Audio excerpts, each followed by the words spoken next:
I wouldn't have noticed if it weren't for the damn notification. Funny how something that small can start a landslide. It was just after midnight.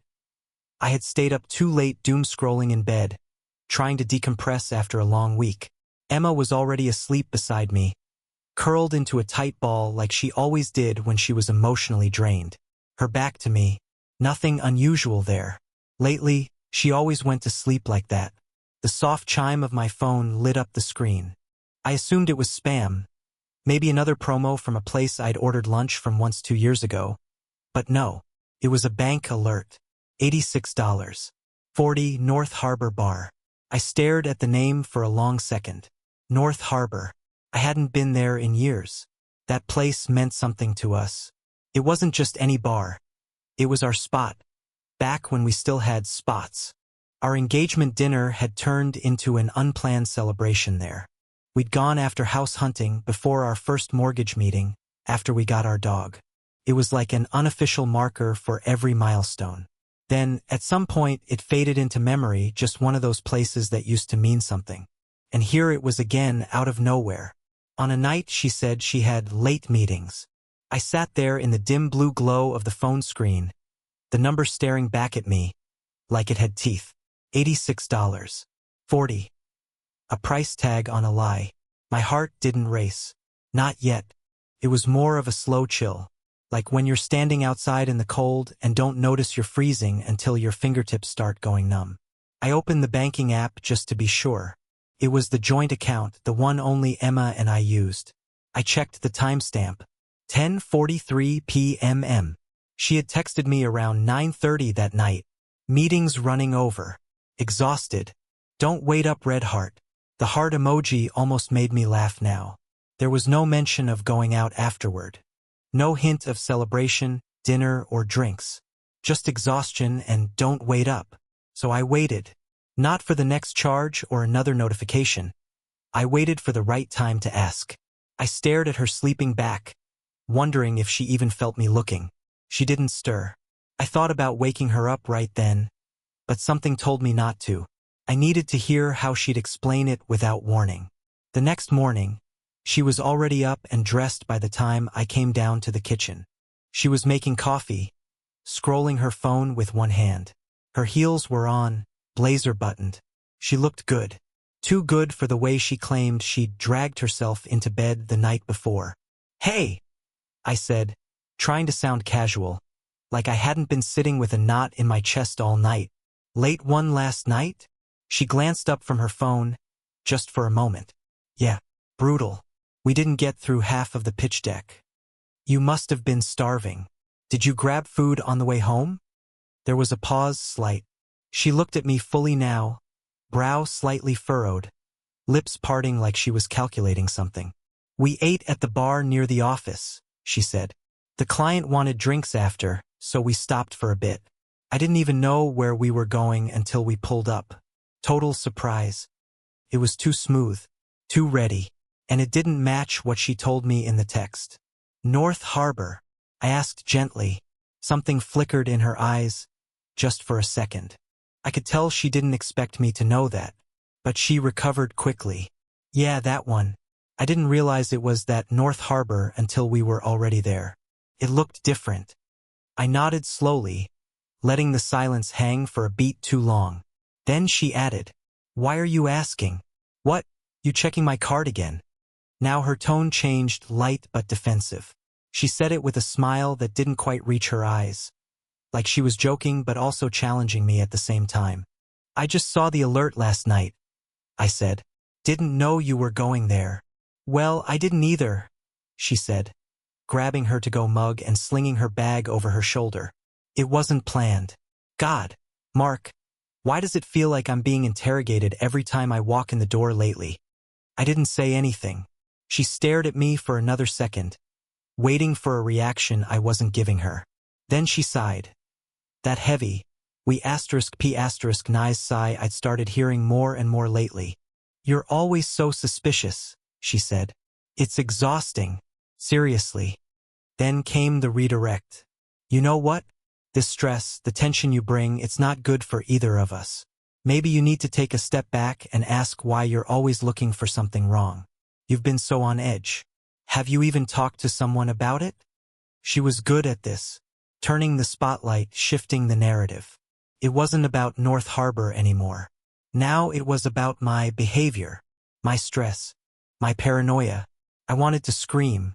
I wanted to ask her why the same woman who used to send me videos of her ordering tacos at midnight now came home like a stranger and lied about where she'd been.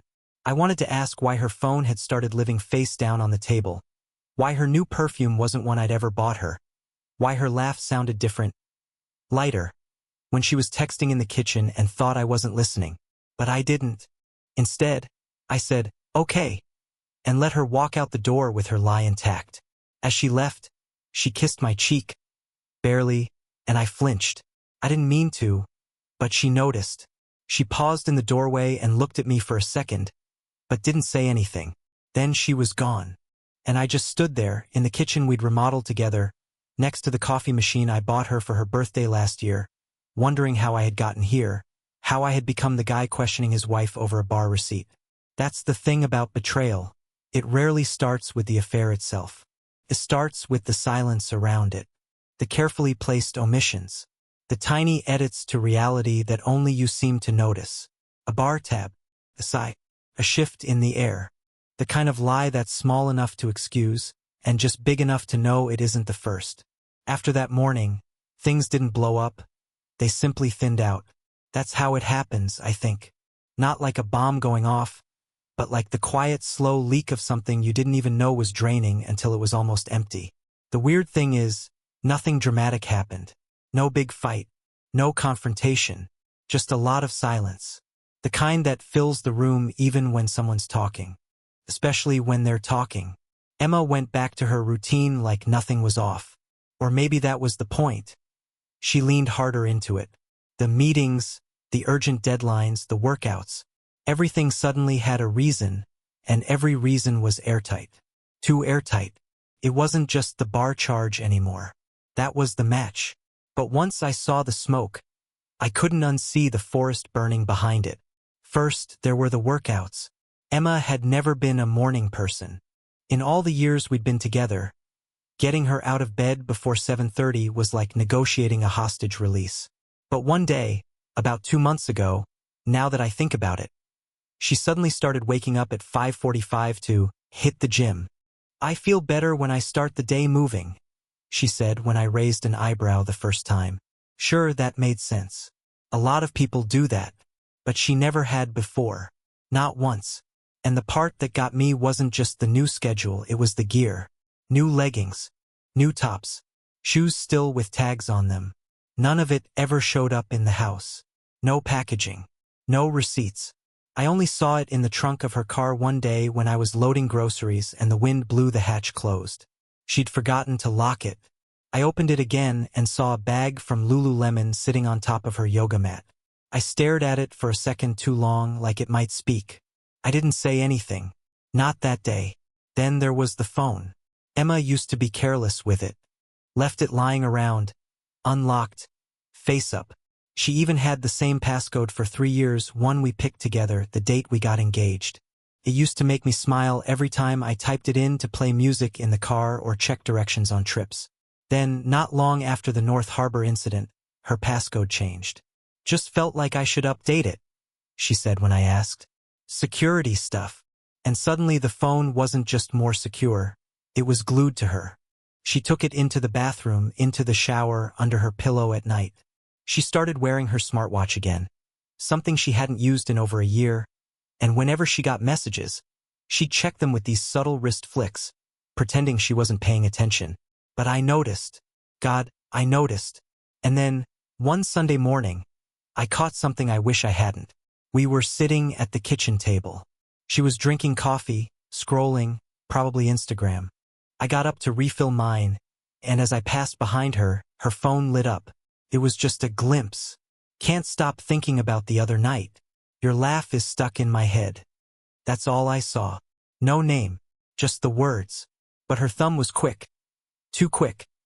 Tapping the screen, locking it, placing it face down before she looked up at me with that careful smile she'd been practicing lately. Want eggs? She asked. I nodded, said yes. Pretended I hadn't seen anything. But I had. After that, I started paying attention in ways I never had before. Not because I wanted to, but because I couldn't not anymore. Once your gut taps you on the shoulder, it doesn't stop. Keeps tapping until it's a fist in your chest. She started disappearing on weekends. Not full days, just small windows of time. She'd say she needed space to focus, or that she was running errands for work. Sometimes she'd come back with coffee, groceries, dry cleaning, just enough to make the time away seem legitimate. But the bags didn't always match the time. And her scent didn't match the stories. Emma always wore the same perfume. I bought it for her 3 years ago. A soft citrus and vanilla blend, she said, reminded her of Paris. But lately, I'd catch a different trace on her skin when she leaned in or walked by. Something muskier, heavier. Not hers. It clung to her clothes, her hair, her purse. I noticed she stopped kissing me when she came home. Not in a dramatic way, just in that slow fade kind of way that you try to ignore. And I noticed that I was the only one initiating anything. Conversations, hugs, even small talk. She'd respond politely, sometimes even sweetly, but it felt like talking through a glass door. I remember one night when I came home early from work, hoping to surprise her. I picked up Ty from the place she used to love and walked in around 6:15. I didn't announce myself. Figured I'd catch her off guard in a good way. The house was dark. Not dark like cozy. Dark like no one's home. Her car was gone. No note. No message. I texted, "Hey, you on your way?" 10 minutes passed. Then 20. No reply. I sat at the dining table in silence, the food getting cold. She walked in at 7:03 with her gym bag over her shoulder and her hair damp, like she just showered. "Hey," she said, breathless. "Didn't know you were getting home early." "I texted," I said. "Oh," she said. "Must have missed it. I was at spin. Signal's crap in there." Except the spin class she used to take ended at 6. I checked their schedule later. It hadn't changed. Maybe that's when I should have said something. Confronted her. But I didn't. Because here's the thing no one tells you. When you start noticing the signs, the last thing you want is for them to be real. So you play dumb. You write the story in your head that makes it all okay. You pretend it's work stress or hormones or just a rough patch. You want to believe they're still yours, even if everything says otherwise. I stopped sleeping well. I'd wake up at 3 a.m. and stare at the ceiling, trying to remember the last time we laughed together. The last time we had a real conversation. The last time she reached for me first. Couldn't name it. And the longer I sat in those memories, the more I started rewriting the recent ones. The dinners she forgot. The holidays she said we'd make up for next year. The times she pulled away during hugs, claiming she was just tired. The weekend she canceled a visit to my parents last minute, saying her company called an emergency meeting, only to post a photo of a latte and a book at a local cafe 2 hours later. When I asked about it, she said she ducked out early and needed to clear her head. "Is that a crime now?" she'd asked, half joking, half something else. I let it go. I let all of it go. Because I wasn't ready. Not to ask the real question. Not to know the real answer. I kept telling myself it was just my anxiety. That marriages go through phases. That we were just stressed. But the truth is, she was already gone. Not physically, not yet, but emotionally she had checked out months ago. She was present in body only. The rest of her was somewhere else. Somewhere I wasn't invited. I stopped asking about her day. She stopped asking about mine. We became two people living parallel lives under the same roof, orbiting each other but never touching. And in those quiet gaps, in the pauses, the eye contact she avoided, the forced smiles, I started to realize something. She wasn't trying to hide something anymore. She just didn't care if I noticed. I didn't go looking for proof because I wanted to be right. I went looking because I needed the noise to stop. Suspicion is louder than truth. It loops. It replays moments out of order, distorts tone, exaggerates pauses. I felt like I was losing my grip. Not because I didn't trust her, but because I couldn't trust my own mind anymore. Every silence felt loaded. Every explanation sounded rehearsed. I needed something solid, something that didn't shift depending on my mood. I remembered the cloud account late one night, lying awake beside her while she slept peacefully, one arm draped across her stomach like nothing in the world was wrong. Years ago, when we upgraded phones, I'd helped her set it up. Same email, same backup settings, automatic sync. She'd asked me to do it because she didn't want to mess anything up. At the time, it felt an asterisk mate, like trust. Now, it felt like a door she'd forgotten to lock. I didn't open it right away. I stared at the login screen for a long time, cursor blinking like it was daring me to cross a line I couldn't uncross. I told myself I'd stop if it felt wrong. I told myself this was just to ease my anxiety. One quick check. That's all. The moment the folder loaded, I knew. Photos appeared first. Not thumbnails, full previews. Recent. Timestamped. Her face filled the screen, smiling in a way I hadn't seen directed at me in months. Her head tilted slightly, hair falling forward, eyes bright. She was leaning into someone. His arm was around her waist, familiar in a way that made my chest tighten. I didn't recognize him. The background hit me next. Wood-paneled walls, a stone fireplace, a window looking out over water. The cabin. She'd told me it was a company retreat. Leadership alignment, she'd said. 3 nights. Somewhere quiet. No reception. She'd complained about the beds and the schedule and how she'd barely slept. There were at least 20 photos from that weekend alone. Different angles. Different outfits. Same man. Same closeness. They weren't posed like coworkers. They were captured mid-laugh, mid-touch, mid-moment. One photo showed them sitting on a dock, feet dangling in the lake. Her bare foot rested against his calf. Her hand was on his chest. Another showed them in a kitchen, wine glasses on the counter. Her reflection visible in the microwave door, smiling at him like he was the only person in the room. I kept scrolling. There were videos. Short clips at first, him teasing her, her laughing, brushing his arm away playfully. Then longer ones. Hotel rooms. Dim lighting. Her voice, softer than I'd heard it in months. Not rushed. Not distracted. Fully present. I muted the sound halfway through, my hands shaking. Then I found the messages. His name was Alex. Not a nickname. Not initials. Full contact. Dozens of threads. Hundreds of messages. I scrolled until the dates blurred together. You make me feel alive again. I didn't know I could feel this way anymore. I wish I was with you instead of here.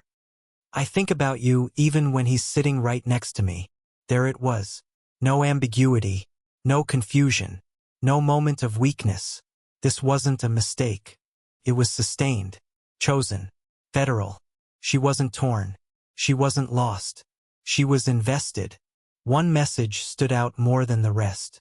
It was sent at 11:12 p.m. A time I knew well because it was when she usually told me she was too tired to talk. I hate how easy it is to lie now. I don't even feel guilty anymore. I sat back in the chair and stared at the screen until my eyes burned. There was no dramatic reaction. No screaming. No urge to throw anything. Just a heavy, sinking clarity. This was it. The version of my wife I'd been defending in my head, the tired one, the stressed one, the misunderstood one, didn't exist. The woman in these messages was deliberate, careful, excited. She had a second life. And she liked it. I logged out slowly, deliberately, closed the laptop, sat in the dark with my hands folded like I was waiting for instructions. Emma shifted in bed behind me, sighed softly, and rolled onto her side. She slept like someone with nothing left to hide. I didn't wake her. I didn't confront her. I didn't even cry. Because once you see everything clearly, the chaos disappears. There's nothing left to argue with. Nothing left to fix. Only a decision waiting to be made. When you're ready, I can continue with part 4, the quiet exit and her written confession, or revise the section exactly how you want it. Next part.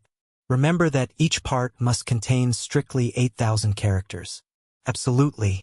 Here is part 4, the quiet exit and her written confession, written in first person, fully aligned with the tone, emotional realism, and structure of the series, and extended carefully to meet your 8,000 character requirement. Part 4, The Quiet Exit and Her Written Confession. 8,000 characters. I didn't leave in a storm. No slammed doors. No shouting match. No dramatic accusations hurled across the living room like broken plates. That's not how it happened.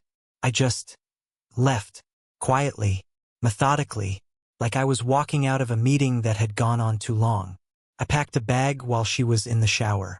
Just the basics: clothes, laptop, charger, toothbrush. I left the drawers mostly untouched. I didn't want to make a scene. I wasn't running. I wasn't escaping. I was stepping back, reclaiming oxygen. The irony was, she didn't even notice right away. When I walked past the bathroom door with my bag over my shoulder, she was humming. Humming. Like it was just another Tuesday. That made it easier. I drove north. No plan.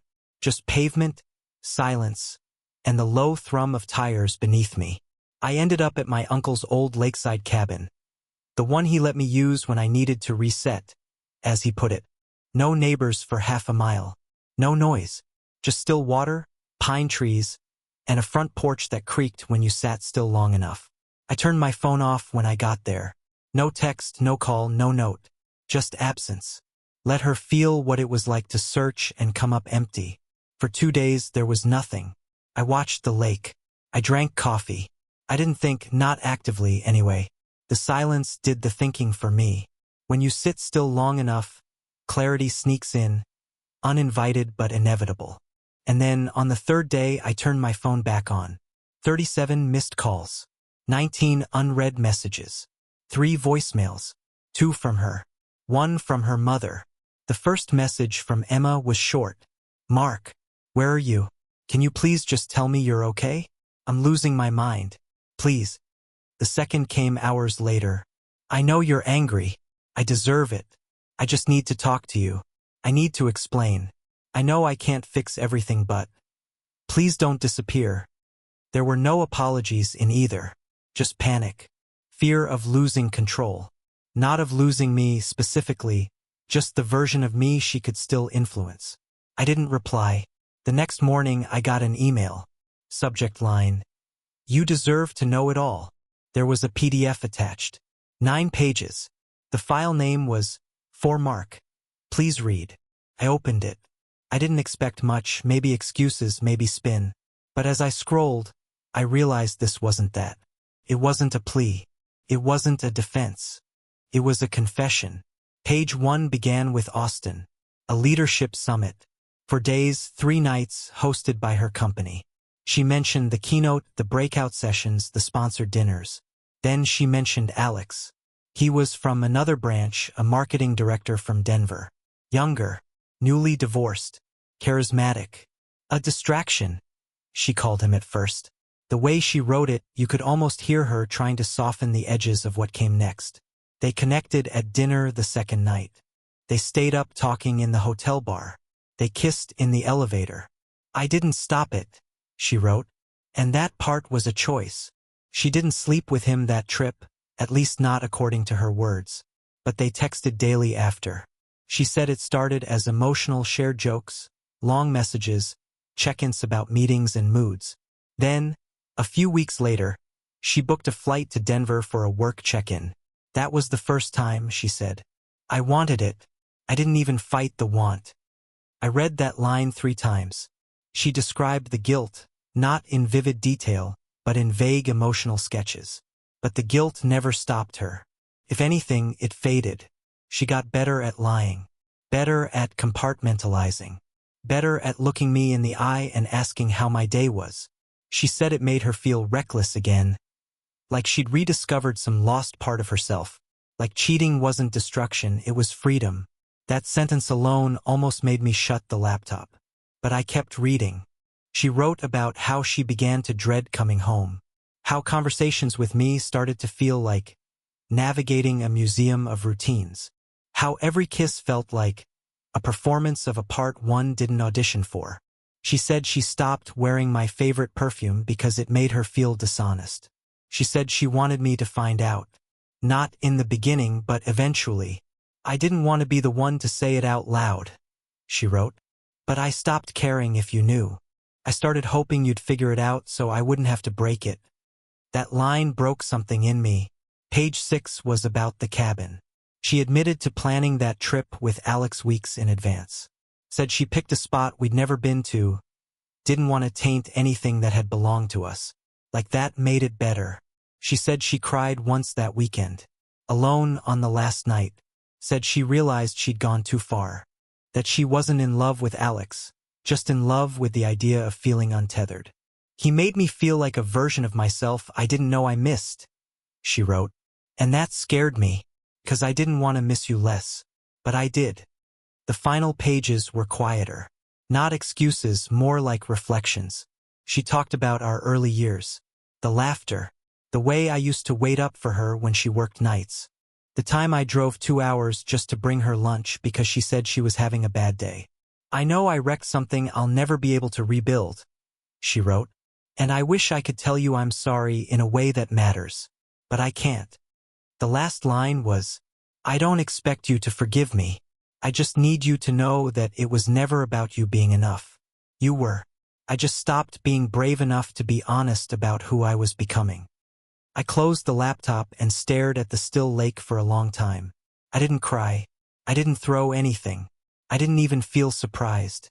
Because the truth was, I'd known long before the file. I just hadn't had the evidence. The thing about betrayal is it never arrives fully formed. It grows. In the silence. In the small lies. In the slow distance between goodnight kisses. I had seen every sign. I just hadn't wanted to admit it was real. Now I didn't have to. Now it was written in her own hand. The funny thing about reading a confession is that it doesn't give you peace. It gives you weight. I thought once I had the truth, something inside me would settle. Like the mystery would close and I'd finally get to move forward. But what came instead was a kind of gravity I wasn't ready for. Not sadness exactly, not even anger. Just heaviness. Like I'd been carrying her side of the story for so long. And now that I had it, I couldn't set it down. She thought the document would help me understand. She was right, but not in the way she hoped. I didn't feel closer to forgiveness. I felt further from the version of her I used to love. And that version, the one who laughed freely and kissed me like I was still new, she'd been gone a long time. I just hadn't wanted to look at the space where she used to be. I stayed at the cabin for another few days. I didn't talk to anyone. Didn't post. Didn't answer the few friends who noticed my absence and texted. I needed space not from people but from interpretation. Everyone would have an opinion. Everyone would try to measure the damage, define the betrayal, sort it into neat little phrases like emotional affair or long-term cheating. Like any of it could be quantified. But this wasn't just an affair. It was an exit. A slow, silent departure from the life we built together. And I missed it happening in real time. The most brutal realization came on a quiet Thursday morning, staring at the lake with a cup of black coffee gone cold in my hand. I was going back through the letter again, not to analyze it, just trying to make peace with it, and I paused on one line that had barely registered the first time. I didn't feel owned anymore. That one. I had to read it 4 or 5 times, slower each time. I never owned her. Never tried to. Never once controlled where she went or who she talked to. I never once looked through her phone until the very end. I always assumed trust was mutual, not because we said so, but because that's what you do when you love someone. And yet, somewhere along the line, she started feeling like being loved by me was a form of containment. That hit me harder than the physical part of the affair. Harder than the photos. Harder than the hotel rooms or the lies or the perfume that wasn't hers. It wasn't just that she wanted someone else. It was that being with me made her feel like someone else. And she hated that version of herself. Maybe I had become boring, predictable, stable in all the wrong ways. Maybe I made life too easy, too quiet, too mapped out. And maybe she needed chaos to feel something. I'd been the guy who showed up on time, who made sure her car was serviced before winter, who left notes in her lunch on bad days, who stood by her through job changes, anxiety spirals, cold spells, and month-long silences. and somehow, over time, that made me invisible. I don't say that to be pitied. I say it because I've had time to sit with it, and it's true. She didn't cheat because I failed her. She cheated because she outgrew the part of herself that loved who I was. That's not easier to accept, but it's clearer. She had drifted for months, maybe years, emotionally, physically, spiritually. She pulled away from conversations, from traditions, from family events. She stopped initiating int asterisk Macy, then stopped responding to it. She started scheduling things over our weekends, stopped asking if I wanted to come. It was death by 1,000 fades. And I let it happen, not because I was weak, not because I didn't care, but because I kept telling myself that marriage meant riding out the valleys, that couples go through seasons, that distance was normal, that it would pass. But this wasn't a season. It was an ending. Quiet, polite, well-dressed, but an ending all the same. And I hadn't wanted to see it. I think the hardest part was realizing how long I'd been living next to someone who had already emotionally moved out. She went through the motions. She kept the calendar. She made coffee. She smiled in photos. But she wasn't there. Not really. And I kept clinging to the version of her that still wore my hoodie on cold nights and fell asleep halfway through movies with her hand in mine. That version died long before Alex ever showed up. He wasn't the root of the problem. He was just the exit ramp. One night, I pulled out an old journal. Nothing fancy, just a cheap notebook I'd used years ago when we first moved in together. It had half-written lists in it. Notes about furniture dimensions, color swatches, plans for trips we never took, goals we set and forgot. I flipped through it like a stranger, not recognizing the man who wrote those things. He sounded hopeful. He sounded excited. He used exclamation points. I hadn't used one of those in years. That's when it hit me. I'd stopped growing too. I'd been surviving inside the relationship, doing what needed to be done. Not because I was content, but because I was afraid of what would happen if I stopped. I wasn't happy either. I was just functioning. I didn't chase dreams. I didn't take risks. I didn't express frustration when things felt off. I didn't ask her to meet me halfway. I just kept lowering my end of the rope. It doesn't excuse her betrayal, but it explains how the gap got so wide. That weekend, I wrote her back. Not an apology, not a threat, not even a confrontation, just a letter. I didn't send it. I don't know if I ever will, but I wrote it for me. Emma, I read everything, every word. I didn't skim. I didn't scroll past the hard parts. I sat with them, the way I've sat with you in silence these last few years, waiting for something honest to come out. And I finally got it. You said you didn't feel brave enough to be honest. I think that's the most honest thing you've ever told me. Here's my truth. I stopped being brave too. I stopped pushing for connection. I stopped being curious about what was changing. I stopped showing up emotionally when you stopped responding. And when the distance grew, I filled it with routines. Stability. Safe bets. I wanted to be your anchor. You needed a storm. And somewhere in that mismatch, we both vanished. You cheated. And that part is yours to carry. But the relationship didn't break in a day. It didn't break in Austin. It didn't break at the cabin. It broke the moment we both started choosing silence over curiosity. Peace over truth. You were right about one thing. There's no going back. But maybe that's okay. Maybe we don't need to rebuild what we had. Maybe we need to let it burn so we can see what grows after. Whatever comes next, I hope you choose honesty sooner. And I hope I do too. Mark. I folded the letter and left it on the table in the cabin, unsure whether I'd ever take it back with me. But writing it was enough. I finally stopped carrying her story and started reclaiming mine. When I returned home, it was like she had aged overnight. The affair had collapsed. Alex left, apparently unwilling to trade thrills for consequences. Her texts were desperate now, not out of love, but panic. She was unraveling. I wasn't. I had already mourned her in that cabin.